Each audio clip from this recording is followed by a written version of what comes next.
வணக்கம். இன்றைக்கி நம்ம மார்க்கெட் ஆல் டைம் ஹையை வந்து பிரேக் பண்ணியிருக்கு. ஸோ எல்லாருக்கும் ஒரு சந்தோஷமான விஷயம் அது.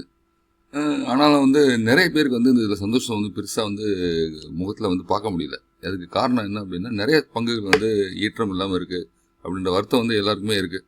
ஸோ இதுக்கு காரணம் வந்து எப்படின்னா, நெக்ஸ்ட் நிஃப்டி வரைக்கும் ஏறவே இல்லை. ஸோ நிஃப்டி மட்டும்தான் வந்து ஒரு எல்லா செக்டர்லேயும் ஒரு 5 பங்குகள் 2 பங்குகள்னு வச்சு அந்த நிஃப்டி இது வரைக்கும் ஏறி இருக்க தவிர பெருசாக வந்து மற்ற மிட் கேப் ஆகட்டும், ஸ்மால் கேப் 100 ஆகட்டும், ஸோ அதில் வந்து பெருசாக வந்து அந்த பங்குகள்லாம் வந்து பெருசாக வந்து ஏற்றத்துக்கு வரல.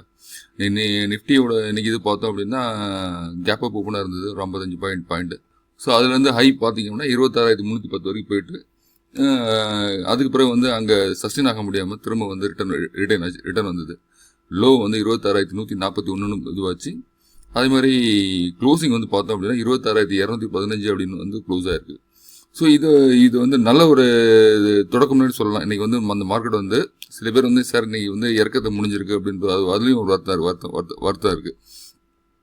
வருத்தம் இருந்தாலும் வந்து இன்றைக்கி வந்து கேப் அப் ஓப்பன் ஆகி அப்படியே மேலே போய் இருந்தது அப்படின்னா, அடுத்து வர நாட்களில் வந்து அந்த பங்கு எப்படி இருக்கும் மார்க்கெட் அப்படின்னா, தொடர்ந்து ஒரு 7-8 நாட்கள் வந்து சரியக்கூடிய நிலைமை வந்து கண்டிப்பாக வந்து சந்தை இருந்திருக்கும். ஸோ இன்றைக்கி வந்து இந்த சந்தை வந்து இன்றைக்கி கேப் அப் ஓப்பன் ஆச்சு. ஓப்பன் ஆனதுலேருந்து தொடர்ந்து மேலே போய் ஒரு இடத்துல வந்து நின்றுருந்தது அப்படின்னா, இன்றைக்கி வந்து சந்தை வந்து அடுத்த வரும் நாட்கள் எப்படி இருக்குன்னா, தொடர்ந்து ஒரு 6-7 நாட்கள் வந்து நம்ம சந்தை சரிவை நம்ம வந்து பார்க்க முடியும்.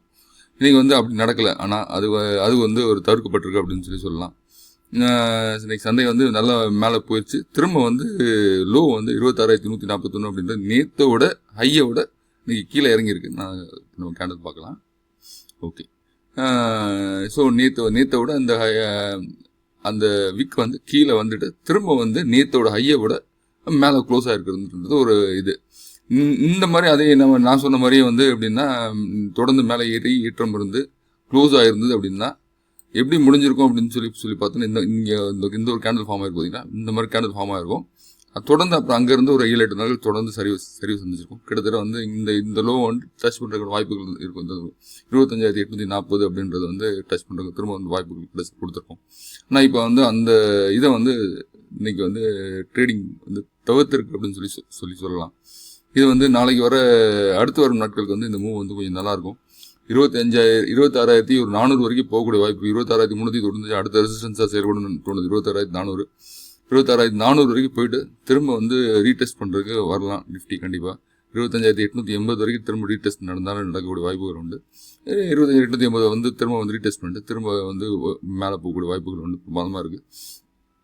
அடுத்து நம்ம பார்த்தோம் அப்படின்னா நெக்ஸ்ட் நிஃப்டி வந்து ஏறவே இல்லை. ஸோ இதுக்கு காரணம் என்ன அப்படின்னா, நிஃப்டி வந்து பெருசாக ஏறி இருக்கிறது. நெக்ஸ்ட் நிஃப்டியோட ஹை பார்த்தோம் அப்படின்னா 77,560 77,780 அந்த ரேஞ்சில் வந்து இருக்குது. ஸோ இங்கே நிஃப்டின்னு நம்ம பார்க்கும்போது, ஆனால் இப்போ அதுலேருந்து பார்த்தோம்னா 8,000 புள்ளிகள் வந்து நம்ம கம்மியாக 69,380 அந்த ரேஞ்சில் வந்து ட்ரேட் ஆகுது.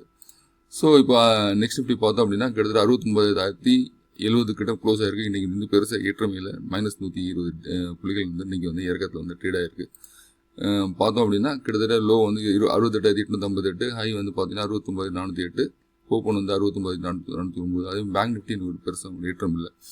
நேற்று எல்லா நாளும் வந்து நேற்று மாதிரியே இருக்காது இல்லையா. நேற்று ஒரு 320 புள்ளிகள் வந்து பெரிய லெவலில் ஏற்றம் கொடுத்தது நிஃப்டி. இன்றைக்கி ஒரு பெரிய லெவலில் நிஃப்டி வந்து ஏற்றம் கொடுக்கல. இருந்தாலும் வந்து ஆல் டைம் ஹை உடச்சிருக்கு அப்படின்றத நம்ம வந்து பார்க்கணும்.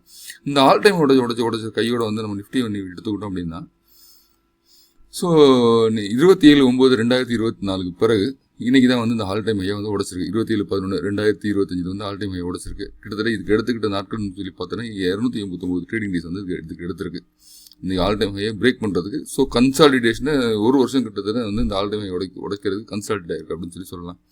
இதுக்கு முன்னாடி பார்த்தோன்னா இதுக்கு முன்னாடி லாங்கஸ்ட் கேப் அப்படின்னு சொல்லி பார்த்தா 2017 கிட்ட ஒரு கேப் இருந்தது. அது எப்படின்னா, ப்ரீவியஸ் ரெக்கார்டு வந்து 4/3/2015 ஒரு ஹை வந்து கிரியேட் பண்ணுச்சு. அந்த ஹையை வந்து உடைக்கிறதுக்கு 14/3/2017 அந்த ஹை உடைச்சது. அதுக்கு வந்து 500 ட்ரேடிங் செஷன் டேஸ் வந்து எடுத்திருக்கு. ஸோ அதுக்கு அந்த 2017 பிறகு 18, 19, 20 கோவிட் வரைக்கும் நல்ல ரேலி இருந்தது நம்மளால் பார்க்க முடியும். நான் நெக்ஸ்ட் நிஃப்டி மேப் இது காமிக்கிறேன், பாருங்கள், நீங்கள் தெரியும். அதே மாதிரி இந்த தடவையும் ஒரு 1 இயர் கன்சால்ட் ஆகிருக்கு.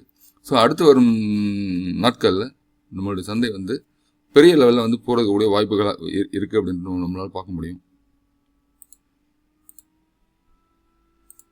ஸோ இது வந்து நெக்ஸ்ட் நிஃப்டியோட இது நீங்கள் பார்த்தீங்க அப்படின்னா தெரியும்.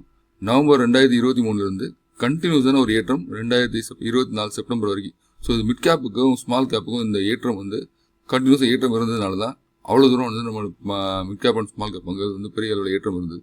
ஸோ அக்டோபர் 24 பார்த்தோம் அப்படின்னா இது வரைக்கும் வந்து பிப்ரவரி 2025 வரைக்கும் ஒரு 4-5 மாதம் வந்து தொடர்ந்து இறக்கும். இப்போ தான் வந்து மேலே ஏற ஆரம்பிச்சிருக்கு. நிஃப்டி வந்து ஆல் டைம் ஹை உடச்சிருக்கு. இதுக்கு பின்னாடி இதுவும் போய் ஆகணும். சூழ்நிலைகள் நிறைய இருக்குது. ஸோ அடுத்து வர செஷனில் வந்து நம்மளுடைய நெக்ஸ்ட் நிஃப்டி மூவ் ஆக ஆரம்பிச்சது அப்படின்னா நம்மகிட்ட இருக்க ஸ்டாக்ஸ் எல்லாமே வந்து ஓரளவு பாசிட்டிவாக வந்து மூவ் ஆக ஆரம்பிச்சிடும். ஸோ யாரும் வருத்தப்பட வேண்டாம். நிறைய பேர் வந்து மெசேஜ் பண்ணிகிட்டு இருக்கீங்க, ஏன் சார் நான் வாங்கின ஸ்டாக் வந்து எனக்கு வந்து ஏறவே இல்லை அப்படி. நம்ம வாட்ஸ்அப் குரூப்பில் இருக்கிற நண்பர் ஒருத்தர் வந்து எனக்கு மெசேஜ் பண்ணியிருந்தாங்க. அதில் வந்து சார் அதாவது ஒரு வாரத்துக்கு முன்னாடி என்ன மெசேஜ் பண்ணி என்கிட்ட ஸ்டாக் ரெக்கமெண்டேஷன் கேட்டு வாங்கினாங்க. சார் இந்த மாதிரி என் நண்பர் ஒருத்தர் சொன்னார், எனக்கு வந்து நல்ல பங்குகளை வந்து ஒரு 4-5 பங்குகள் 25,000 முதலீடு பண்ணுற மாதிரி சொல்லுங்கள் சார். ஒரு 2-3 பங்குகள் சொன்னேன். அவர் வந்து அதில் 2-3 பங்குகள் வாங்குற பதில் ஒரே பங்காக மட்டும் அதை வந்து வாங்கிட்டார் போல தெரியுது.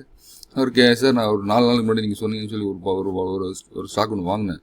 நேற்று வந்து ஏறி இருந்தது ஒரு 5% கிட்ட.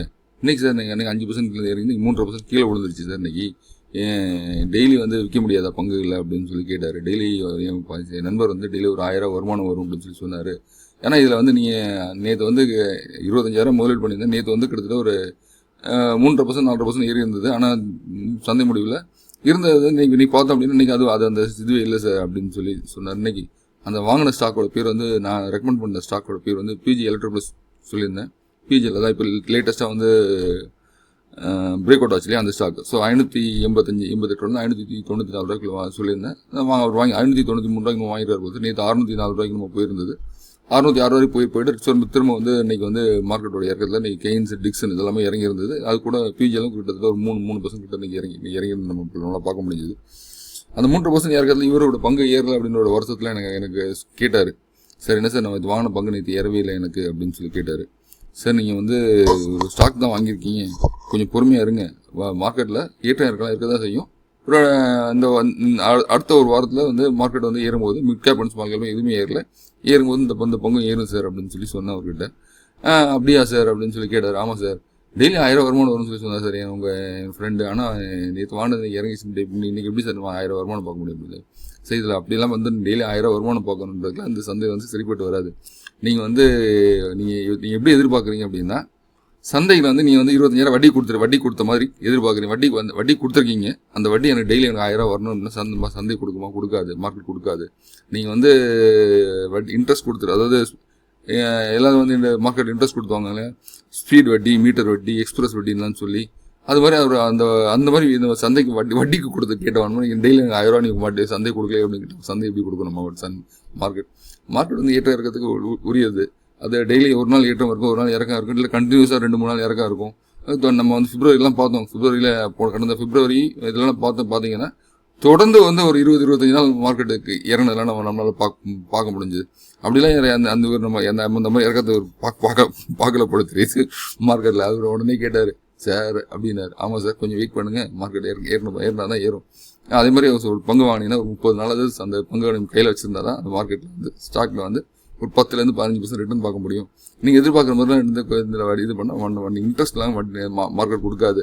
அதனால் இது வந்து நீங்கள் எந்த ஒரு இதுலேயும் வந்து டெய்லி 1000 கண்டிப்பாக எடுக்க முடியாது. அதனால் அந்த கான்செப்டே விட்டுருங்க. நீங்கள் இது வந்து இன்வெஸ்ட்மெண்ட் பேசிஸில் நீங்கள் வந்து ஒரு 4 நிலையில் நல்ல இந்த இதே பிஜியில் நீங்கள் 4 நிலையில் வச்சுருந்தீங்கன்னா பெரிய ரிட்டர்ன் கொடுக்கும். நீங்கள் வந்து டெய்லி வித்து வாங்குறதுக்குலாம் வந்து இது இடம் கிடையாது. அதுக்கு FNO நிஃப்டி அதெல்லாம் சொல்லுவாங்க அப்படின்னு சொல்லி சொன்னேன். அதில் போட்டிங்கன்னா உங்கள் பணம் வந்து இந்த 25,000 வந்து நீங்கள் முதலீடு பண்ணிங்கன்னா பணத்தை எப்போ வேணால் ரிட்டர்ன் எடுக்கலாம். அதில் போனால் பணம் வந்து ரிட்டர்ன் எடுக்கிறது ரொம்ப கஷ்டம் சார் அப்படின்ற சொல்லி புரிய வச்சேன். செக்யூரிட்டி சரி சார்னு சொல்லி சொன்னார். ஆனால் அந்த மனசு வந்து முழு மனசு இல்லை, அரை மனசுலாம் கேட்டார். அப்புறம் வந்து நீ பார்த்தோம் அப்படின்னா மார்க்கெட்டில் Nifty 500 317 பங்குகள் டிக்ளைன், 180 பங்குகள் நீங்கள் அட்வான்ஸாக இருந்தது. ஸோ அதனால next Nifty mid cap small cap நீங்கள் பெரிய ஏற்றமே இல்லை.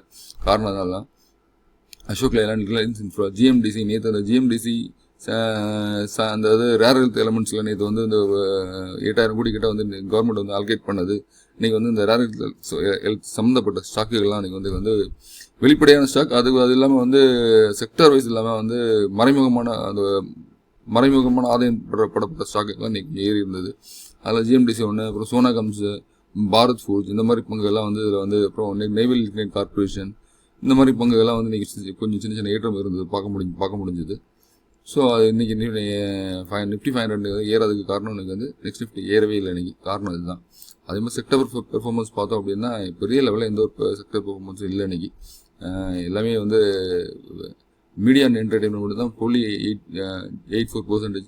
கிட்டத்தட்ட நிஃப்டி ஃபினான்ஷியல், பேங்க் நிஃப்டி இதெல்லாம் பார்த்தோம் அப்படின்னா சின்ன ஒரு இது ஏற்றம் தான். பெருசாக வந்து எதுவும் சொல்கிற மாதிரி இல்லை. அதேமாதிரி இன்றைக்கி இண்டெக்ஸ் பார்த்தோம் அப்படின்னா 22 பங்குகள் பாசிட்டிவ், 28 பங்குகள் மைனஸ். ஸோ கிட்டத்தட்ட வந்து ஐசிசி பேங்க், HDFC பேங்க் வங்கி, பஜாஜ் ஃபினான்ஸ், இன்ஃபோசிஸ், நியூசன் இந்த பங்குகள் மட்டும் தான் இன்றைக்கி பாசிட்டிவாக இருந்தது. இந்த பங்கு கிட்டத்தட்ட 28 பங்குகள் நெகட்டிவ். ரிலையன்ஸ் வந்து கொஞ்சம் பாசிட்டிவாக இருந்தது, அதுவும் திரும்ப கடைசியில் வந்து மைனஸில் போயிடுச்சு. நெக்ஸ்ட் நிஃப்டி பார்த்தோம் அப்படின்னா கிட்டத்தட்ட வந்து 18 பங்குகள் பாசிட்டிவ், 32 பங்குகள் நெகட்டிவ். அது பஜாஜ் ஹோல்டிங் பெரிய லெவலில் நீங்கள் நெகட்டிவ். அப்புறம் வந்து ICC, IGI, Hindustan aeronauticals, Britannia, IOC, CG power, Godrej properties, BPCL, utility India, GAIL, TVS motor, இந்த பங்குகள் நீங்கள் ஏற்க மாட்ட பங்குகள். ஸோ இதில் வந்து ஏற்றம் கொண்ட பங்குகள் Motherson, LT Mindtree, REC, power finance corporation, Cholamandalam finance, Vedanta. So இந்த பங்குகள் எனக்கு ஏற்றம் கொடுத்த பங்குகளாக இருந்தது மார்க்கெட்டில். நாளைக்கு வந்து மார்க்கெட் முடியும் போது ஜிடிபி டேட்டா வந்து வரக்கூடிய வாய்ப்புகள் உண்டு. நாளைக்கு வந்து மார்க்கெட் வந்து ஒரு முடியும் தரவையில் ஒரு 4 மணி போல் வந்து ஜிடிபி டேட்டா வந்து நாளைக்கு வரக்கூடிய வாய்ப்புகள் உண்டு. அதே மாதிரி இன்றைக்கி நைட்டு வந்து உக்ரைன் வர்சஸ் ரஷ்யா அந்த வாரோட இதை வந்து முடிவு கொண்டு வரதுக்கு வந்து இன்றைக்கி பீஸ் டீல் வந்து ஆல்ரெடி வந்து கிரிமினல் நடந்துகிட்டு இருக்கு. ஸோ இந்த இது வந்து கிட்டத்தட்ட வந்து பாசிட்டிவாக தான் முடியும் அப்படின்னு சொல்லி எல்லாரோட எதிர்பார்ப்பு இருக்குது.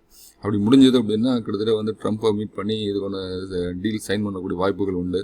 ஸோ கிட்டத்தட்ட ரஷ்யா உக்ரைன் போர் முடிவுக்கு வந்தது அப்படின்னா அதுக்கடுத்த யூஎஸ் அண்ட் இந்தியாவோட டாரிஃப் டீல் வந்து முடிவுக்கு வரக்கூடிய வாய்ப்புகள் உண்டு. ஸோ அதுவும் வந்து நமக்கு வந்து அடுத்த ஒரு பாசிட்டிவ் வருது. அதே மாதிரி டிசம்பர் மாதம் 9ஆம் தேதியில் 10ஆம் தேதிக்குள்ளே ஃபெட்டோட ரேட் கட்டோட இருக்கலாம் அப்படின்னு சொல்லி பெரிய எதிர்பார்ப்பு இருக்குது. அதுவும் வந்து கிட்டத்தட்ட வந்து 0.25% வந்து அதாவது ஆல்ரெடி பால் கூட பெரிய சண்டை போட்டுருக்காரு நம்மால்.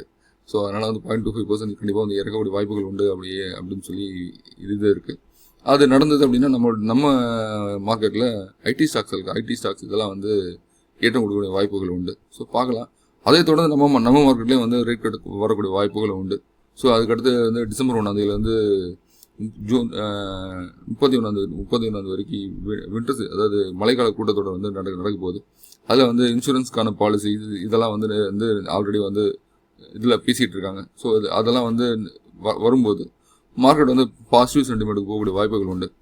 அதே மாதிரி இன்றைக்கி வந்து பிரதமர் அவர்கள் என்ன சொல்லியிருக்காங்கன்னா நியூக்ளியருக்கான செக்டரை வந்து ப்ரைவேட் செக்டராக கொண்டு வரலாம் அப்படின்னு சொல்லி ஒரு பிளான் இருக்குது அப்படின்னு சொல்லி பேசியிருக்காங்க. ஆல்ரெடி வந்து இந்தியன் ஸ்பேஸ் செக்டர் வந்து ஒரு 300 ஸ்டார்ட்-அப்ஸ் இருக்காங்க. அவங்க வந்து பிரமாதமாக பண்ணிகிட்டு இருக்காங்க. ஸோ அதனால் வந்து நியூக்ளியர் செக்டரை வந்து ப்ரைவேட் செக்டர் ஓப்பன் பண்ணி விடலாம் அப்படின்ற ஒரு பேச்சுவார்த்தை வந்திருக்கு. ஸோ இப்படி இது வந்து வந்தது அப்படின்னா ஒரு HCC அப்படின்ற இந்துஸ்தான் கன்ஸ்ட்ரக்ஷன் கம்பெனி அப்படின்னு ஒரு மார்க்கெட்டில் ஒரு ஸ்கிரிப்ட் இருக்குது. அதுக்கு ஒரு பெரிய ஏற்றம் இருக்கலாம் அந்த நிறுவனத்துக்கு.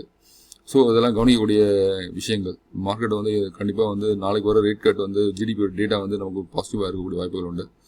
பார்ப்போம் நம்ம மார்க்கெட் எப்படி பயணிக்குது அப்படின்னு. இது வரைக்கும் எனக்கு தெரிஞ்சு வந்து நம்ம மார்க்கெட் வந்து பெரிய லெவலில் இந்த டிசம்பரில் இறங்காது. டிசம்பரில் ஒரு நல்ல ஒரு பாசிட்டிவான ஒரு ட்ரெண்ட் இருக்கும் அப்படின்னு தோணுது எனக்கு. பார்க்கலாம் மார்க்கெட் எப்படி இருக்குது அப்படின்றத. ஸோ அதே மாதிரி உங்களுடைய கேள்விகள் ஏதாவது இருந்தால் கமெண்ட் செக்ஷனில் கேளுங்க. நான் உங்களுக்கு உங்களோட கேள்விகளுக்கு பதில் கொடுக்க ரெடியாக இருக்கேன். ஏதாவது ரொம்ப வந்து தனிப்பட்ட முறையில் கேட்கணும் அப்படின்னா என்னுடைய அதில் நம்ம டெலகிராமோட லிங்க் இருக்குது, வாட்ஸ்அப்போட லிங்க் இருக்குது நம்ம டிஸ்கிரிப்ஷனில். அதில் நீங்கள் அந்த வாட்ஸ்அப்பை வந்து கொஸ்டின் கேட்கலாம். அதுக்கான பதில் நான் இப்போ ஃப்ரீயாக இருக்கணும், உங்களுக்கு நான் பதில் கொடுக்க ரெடியாக இருக்கேன். Okay, thank you. உங்களுக்கு சேனல் பிடிச்சிருந்தது அப்படின்னு உங்கள் ஃப்ரெண்ட்ஸுக்கு, உங்கள் சுற்றியுள்ள நண்பர்களுக்கு நீங்கள் வந்து நம்ம சேனலை வந்து சப்ஸ்கிரைப் பண்ணுங்கள், ஷேர் பண்ணுங்கள். தேங்க்யூ.